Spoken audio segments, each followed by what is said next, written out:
So we're going to talk real quick about audio when you're shooting. Now, if you're shooting on a point-and-shoot camera, these actually tend to have fairly decent microphones. I actually have a little fuzzy thing, and I'm looking at the thing again, and this is called a wind cutter, and basically it helps cut out a lot of the noise when you're walking around if it's particularly windy. It's not really necessary if you're using it indoors, but I like to take this out for walk and talks and that sort of thing.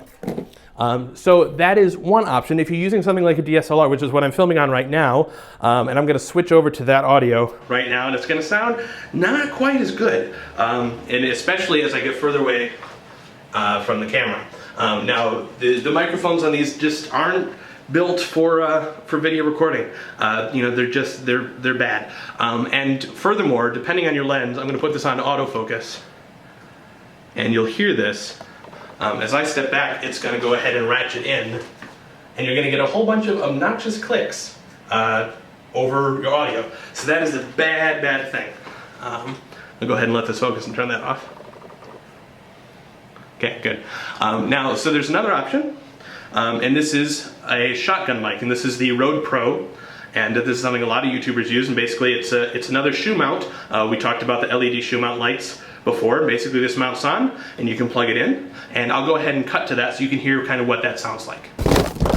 All right, so now we're back and we're recording on the microphone, which is right above the lens. And you can see the sound is a little bit better. However, if you stand far away from the camera or you just happen to have a fairly echoey room, this can get pretty bad. It also, it's fairly monodirectional. So if I move over here, and I guess I'm gonna have to normalize this audio anyway, so you may not get the full effect.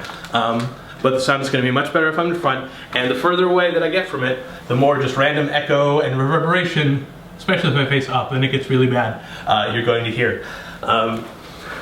So that's an option. It works fairly well for some people. If you have a fairly dead room, if it's got a lot of cloth and stuff, great. If you have a lot of bare walls like I do, you got to worry about an echo problem.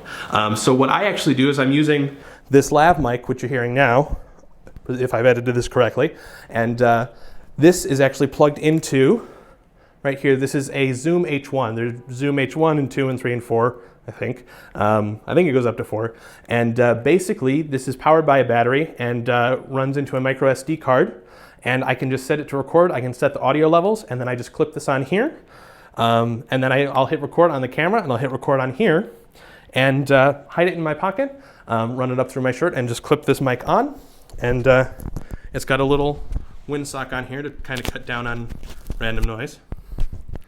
And I'm not sure what mic I'm going to use while I'm saying that.